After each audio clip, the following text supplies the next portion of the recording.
Motorhead Garage, the program that each week introduces you to and shows you how to install the latest in exciting and innovative products for your vehicle. Motorhead Garage is presented by NHOU Protective Coatings. Now here's your host, Dave Dobson.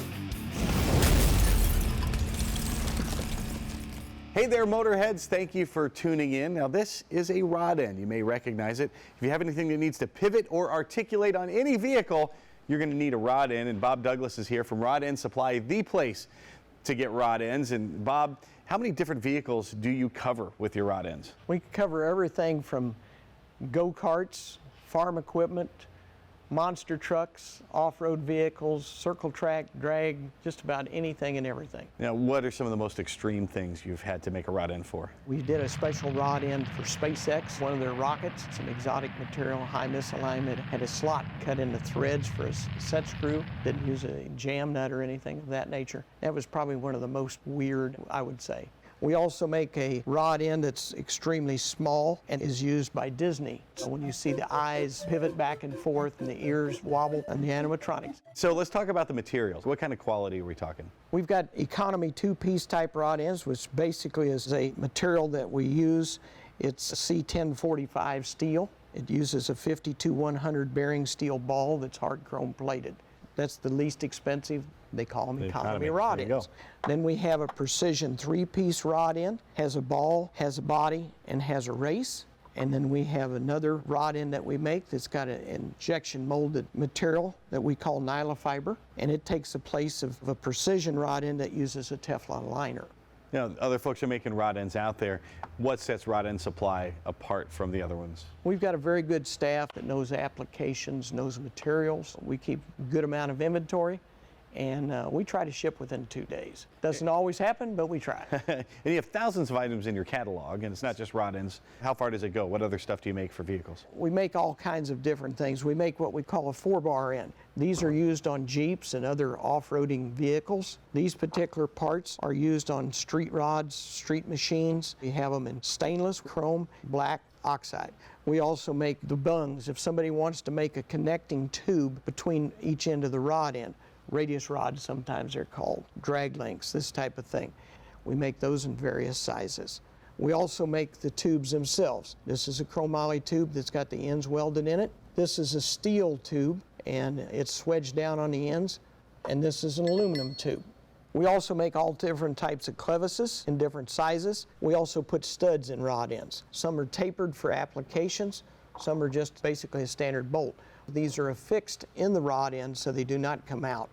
We make adjusters, the male adjusters, male to female adjusters. And you can also screw a female and male rod end together to make an adjuster. We make a lot of specials for specific companies that want parts, and this is a wide variety of those. This particular rod end is made for a company that makes dampening louvers for heating and air conditioning. We also sell a lot of different shock parts that we manufacture for shock companies. We also have cups that are used in the spherical bearings. These are mounted down in, and normally what they do is they can make a suspension component like an A-arm by welding tubes onto this cup. We also make high misalignment spacers to take a standard rod end and make it a high misalignment rod end. With any car, it's pretty unlikely you won't have the part in stock, but what if I need something specialized like the folks from SpaceX or Disney? That takes time to do. We're looking at anywhere from 16, 18 weeks to develop it, time we get it made. We're not a onesie-twosie type shop. There has to be some quantity involved with it for us to make something special. Well, we've got something a little more standard here behind us. We've got this 33 Plymouth hot rod. It needed some new rod ends. We looked at the bushings on there. They didn't look great, so we decided it was time for new rod ends, and we went to replace those. So the process, of course, we had to remove the old ones. A little tricky getting to some of the bolts there. They were in some tight spots. Yes, they were. Yeah, but we managed to get it out, a little teamwork. We got them out there, and then we discovered the bushings in there weren't so great as we suspected. Most of them were falling apart. They'd already deteriorated to the point that they weren't holding anything. They appear to be rubber. After a while, the rubber hardens up, and then it starts breaking up, and it comes out. We're replacing them with our 4-bar ends that has the poly bushing in them, and our sleeve that goes inside the poly bushing is a stainless sleeve, and so therefore it doesn't rust and doesn't corrode and adhere itself to the mounting bolt that you put it through. And how long can we expect something like that to last? Oh, I would think you ought to be able to get at least 20 years out of them. Seems like plenty. Yeah, should be. And so the process, once we got the old ones out, we had to measure to make sure we had them dialed in right and tighten the jam nut down. Correct. Putting it back in, it was just as simple as reversing the process. Yes. And these are super easy. The only hard part with us is we had some difficulty accessing the actual bolts and everything. Yeah, some of the bolts were kind of hidden in places. It took a little bit more ingenuity to be able to get on them. What's the owner of this vehicle going to notice once he has his new rods? We're working on the rear end right now, and he's going to probably notice that the car doesn't want to walk, because when the bushings get that loose and sloppy, and one of them, the bushings had deteriorated, that it was really sloppy. And so the rear end has a tendency to want to move around in the chassis, and so it's not wanting the car to run down the road straight. And so he's probably going to notice that more than anything else. And the way the bushings were bad, there had to be some clunking noises going on somewhere. I'm sure of it. Now we know the cause. Yes. If you've got a hot rod like this, if you've got your daily driver, if you've got a tractor or a rocket ship, you need rod ends, and you need to get them at rodendsupply.com. They are the best on the planet. We'll be right back with more Motorhead Garage presented by NHOU Protective Coatings, so do not move. Motorhead Garage, presented by NHOU Protective Coatings, is brought to you by RockAuto.com. All the parts your car will ever need. Clearview Filtration, see-through oil filter assemblies. Soul Fast e-bikes, roll with soul. And by NH Oil Undercoating, the official oil-based rust prevention system. This is Motorhead Garage presented by NHOU Protective Coatings, and this is a catalytic converter. Now, these have been around for a couple hundred years, but they really made the news in 1975 when they became mandatory in all cars in the United States.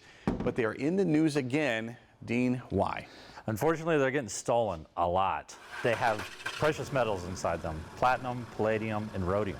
Folks are taking them just right from the driveway? You know, you're going to the shopping mall, you're going to the grocery store, and unfortunately, cars like these that are lifted up higher, they can just crawl underneath. They take a Sawzall, and they're in and out 3 to 5 minutes. You had personal experience with it. Unfortunately, I've had mine stolen 3 different times, and my father-in-law had his stolen once. And he's an engineer. We're like, what can we do to make this not happen for other people? And that's where this product came from. And this product is called the Catalytic Converter Security Alarm System from Tenadura Tools. From Tenadura Tools. This is basically a motion sensor, goes underneath your car. If someone gets underneath your car, the alarm system's going to go off. Hopefully deter them from cutting these off. Seems pretty simple, just a motion detector. It's a simple device. The good thing about this is if someone tries to cut the wire, the alarm's going to go off. Everything is stored underneath the hood, so they're not going to be able to just open your hood and cut this thing. So it is a very good protectant. This alarm system is very loud. It's 120 decibels on this speaker, so it's definitely going to make a lot of racket and wake some people up. Let's look at the parts that come in the kit here. So we have the brain here, and this hooks up to the battery. Yes, it does. And what other connections do we have there? So basically, you just have 2 connections. These are the motion sensors that are going to connect to the brain, and then your alarm is just going to connect into your brain that way. The speakers, and then to the battery here, we've got a fused connection. Yep. In case there's an issue, you're not going to hurt any of your parts here. And this hooks up to your battery terminals, and away you go. Yep. The good thing is that these are slotted. A lot of batteries, you'll be able to just take the nut off the top, slide it underneath, and then tighten it back down. Key fob turns it on and off. So if you're going to work on your car, otherwise you don't want the alarm. Yeah, and the good thing is, you know, there's other manufacturers that make like a metal piece that goes underneath and covers up your whole catalytic converter. But then if you're trying to get your oil changed, things like that, it's in the way, and it's real cumbersome, and they're a lot more expensive. This is a much easier design. Now let's talk about it. They're being stolen, but isn't insurance covering that these days? Your insurance will cover it, and my insurance covered mine. Unfortunately, my insurance went up. So your rate increase is in perpetuity, but this is a one-time investment that's going to save your car. That's exactly right. And you know, this is a lot less expensive than my insurance going up. It's a lot less expensive than the metal piece covering up your catalytic converter. It's a lot easier to install. It's just a better system. Oh, and it's better than replacing your catalytic converter as well. So what's installation like? Basically, it's got some sticky stuff. You can zip tie it. This just fits next to the battery, and then these just fit underneath the car. You want to put these at least 4 inches away from your catalytic converter and stick it to the frame. I've tried to put these to the side instead of straight down. That way, if someone tries to put their hand up next to it to try to cut it off, that alarm's going to go off. It's a simple system, but it's an intelligent system. What if you're getting false alarms and that sort of thing? Maybe an animal running under the car. You know, when I first installed this on my car, I had dogs and cats running underneath my car all the time and setting this thing off. A bag blowing underneath it would set it off. So my father-in-law is an engineer. My brother-in-law does AI. So this is a learning chip inside of it. So if over time it's going to learn, if this is constantly happening, it's not going to set off on those false alarms anymore. And what kind of feedback are you getting from customers? Customers love it, especially in California. We have a mechanic out there in California that's installing a lot of these, and customers are loving them. And you recently heard from somebody with a fleet of vehicles. Yes, so we have had some fleet vehicles where 10, 12 stolen off of their car. So we're now installing about 130, 140 of those on. And think of the savings there. Think of the cost for all those catalytic converters. Exactly. And how much they save. Pretty amazing stuff. You didn't know you need it, but you do. It's a catalytic converter alarm system from Tenadura Tools. You can find them at tenaduratools.com. We'll be right back with more Motorhead Garage presented by NHOU Protective Coatings. Stay tuned. Dragonfire Tools, quality affordable storage. Proud sponsor of our DragonfireTools.com studio. Motorhead Garage presented by NHOU Protective Coatings rolls on, and we are talking about odors. Now, bad odors are everywhere, and they're especially hard to get rid of if they're in your vehicle. And now, Chris, there are other people claiming to eliminate odors out there, but what's wrong with those products? What you're going to find is a lot of the other products are using cover scents. They spray in a particular cover spray that grabs the odor, it basically buries it or puts it deep down into the fibers for a short time, but that's a temporary solution. It's not a permanent solution. So if you start out with a mildew smell, you add some orange scent to it, you've got orange mildew now after a time. So that's no good. Exactly. But dead scent kills the scent. And how do you do it? Well, dead scent is using ClO2 or chlorine dioxide. Chlorine dioxide is a powerful oxidizing chemical compound. Chlorine dioxide sounds dangerous. Well, actually, it sounds dangerous. Yeah. It does have the word chlorine in the name, Yeah. but it's not dangerous. That's where it ends being anywhere near like bleach, which has dangerous byproducts. Chlorine dioxide, when it's done doing its thing with eliminating odors, breaks down to something as simple as water and salt.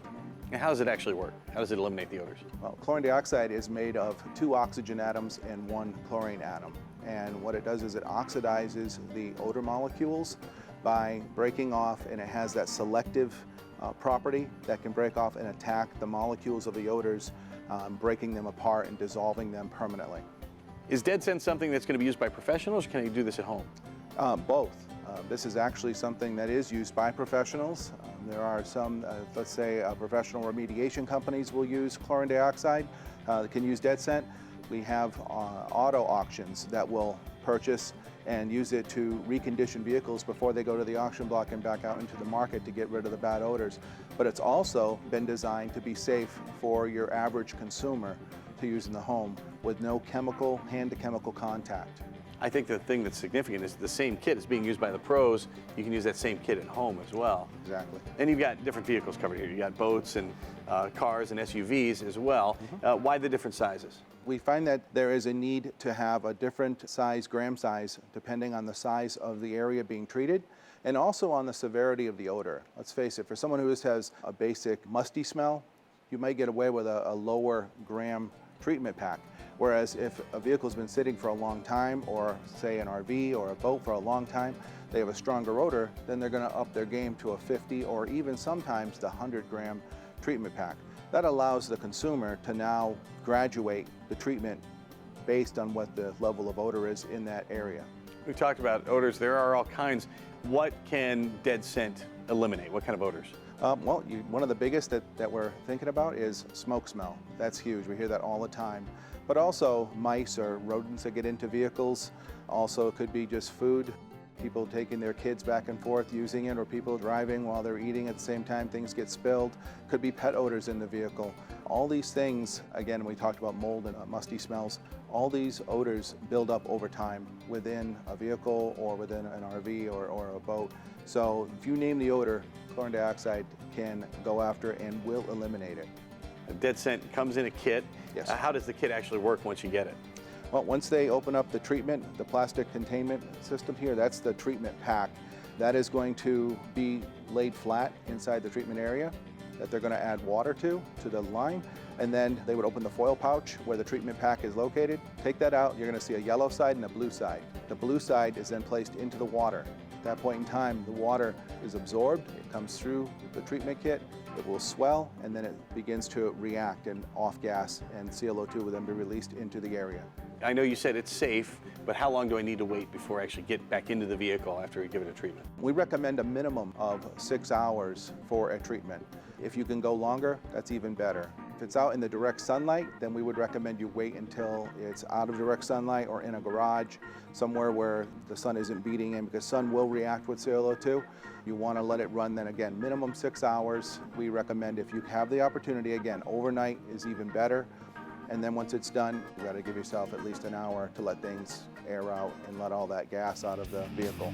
By the way, there's also a kit for hunters, so it'll take the scent out of your clothing. The deer won't even know you're out there. You can find that and all these products from Dead Scent at deadscent.com. And you can find more of Motorhead Garage presented by NHOU Protective Coatings right after this. Motorhead Garage, presented by NHOU Protective Coatings, is brought to you by AP Laser, leading the way. Clamp Tight, the clamp making tool. Steel Rubber Products, quality crafted rubber parts and weather stripping. And by NH Oil Undercoating, the official oil-based rust prevention system. Welcome back to Motorhead Garage presented by NHOU Protective Coatings. Here on Motorhead Garage, you've seen a lot of custom cars, but you haven't seen anything like this. A custom golf cart from Copeland's Custom Carts. Daniel, you're the guy behind all of this. Why are carts like this so popular? It started off a couple years back during the pandemic.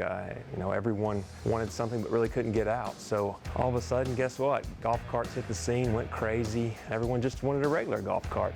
But here at Copeland's Custom Carts, we like to turn regular stuff into crazy things. And golf cart's kind of a misnomer because that's how these start, but you aren't designing these for the golf course. No, I rarely ever design them for the golf course. Mostly they're for neighborhoods, campgrounds, recreational use.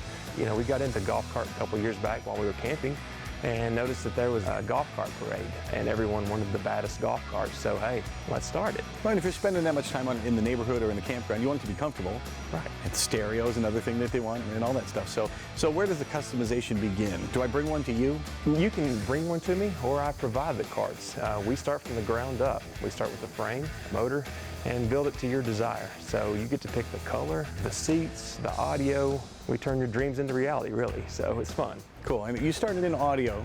Yes. Way back when, and now how important is audio to a cart like this? It just sets it off. You can have a regular golf cart and cruise with a handheld speaker, or you can have something that's built into your golf cart and Bluetooth. What we do is customize the audio. And let's talk about this particular system. It's from Kenwood, right? It is. Yeah, why do you like to go with the Kenwood? They make many different options, but this is fully marine grade, so you can actually leave it outside. So if it does get wet, you don't have to worry about ruining the speakers. It's fully marine grade speakers, front and rear, makes it easy. You talk about leaving these out in the weather. The seats are something that jumps out at me. This looks like leather. This looks something I don't want to leave outside, but that's not the case. No, this is all marine grade material, so it can get weathered and get wet as well. How much of this work do you do yourself? I do pretty much all of it myself. I do use a company for my fabric, and I do use a paint company as well, but everything else is mine. If folks are looking at this, a couple things are wondering, how fast does it go? Your basic golf cart will run around 10 to 12 mile an hour. We like to beef that up a little bit. So we can actually add a different motor and controller. Some of these carts are pushing 35, 40 mile an hour. This in particular runs around 22 to 25. So going that fast, is it street legal? It is street legal, yes. To be street legal, you need a few things. Turn signals, of course, brake lights, headlights, tail lights, mirrors, a horn, and a DOT-approved windshield. And then also you can get a tag for that, the LSV tag, which is low-speed vehicle. Well, of course, all the parts have the manufacturer's warranty, and Copeland's Custom Carts guarantees their work for 6 months. You can't beat it. You got to have one of these carts if you live on your golf cart. Find them at copelandscustomcarts.com. If you head over to the dragonfiretools.com website, you're going to find myriad tool storage solutions that are going to meet your needs. And when you marry it all together in a system, it looks like this. We're going to look at one of the focal points here, Lou. This is one of your 7-foot workbenches. Tell me about the features that make this special. This is our 7-foot 24-drawer Midnight Pro Series workbench. And as you can see, we have a lot of storage here. The top is a 304 14-gauge stainless steel top. We've got 16-gauge galvanized steel drawer bodies, 14-gauge stainless steel handles and a fully welded tubular frame construction. I mean, these things are tough as nails. How much weight do each of the drawers hold? Our single rail drawers are rated for 200 pounds, and our double rail drawers, which are deep drawers here on the bottom, are rated for 400 pounds. The thing I love about Dragonfire Tools workbenches, they're great here nested up in the corner, up against the wall. But if you need to move it to the work, how easy is it to get this out of here? Because all 6 of the casters swivel, that allows you to be able to pull it out straight from the wall. A lot of tool storage solutions out there, the center casters don't swivel, and you kind of have to parallel park it in place. Now let's talk about the system this fits into now. Something you come up with here are the corner units, which makes it possible to go along 2 walls. Tell me about those. The corner units are new for this year, and the lower corner unit and the upper corner unit, as you can see, mate to our existing wall cabinets that we have, and it perfectly mates up to a workbench going down either wall. And the upper cabinets offer a lot of flexibility. How do they match up with the workbenches you already have? 3 wall cabinets are the exact same length as a 7-foot workbench, and 4 wall cabinets are the exact same length as a 9-foot 4 1/4 workbench. Well, whether you start with just one workbench to start your workshop, or you want to make an entire system like this, go to dragonfiretools.com and you can find the solution that is great for you. And if you go there right now, you can find a discount code for Motorhead Garage viewers. Code Motorhead is going to get you a discount and free shipping. That's going to do it for this episode of Motorhead Garage, presented by NHOU Protective Coatings. We'll see you next week when we do it again. So long.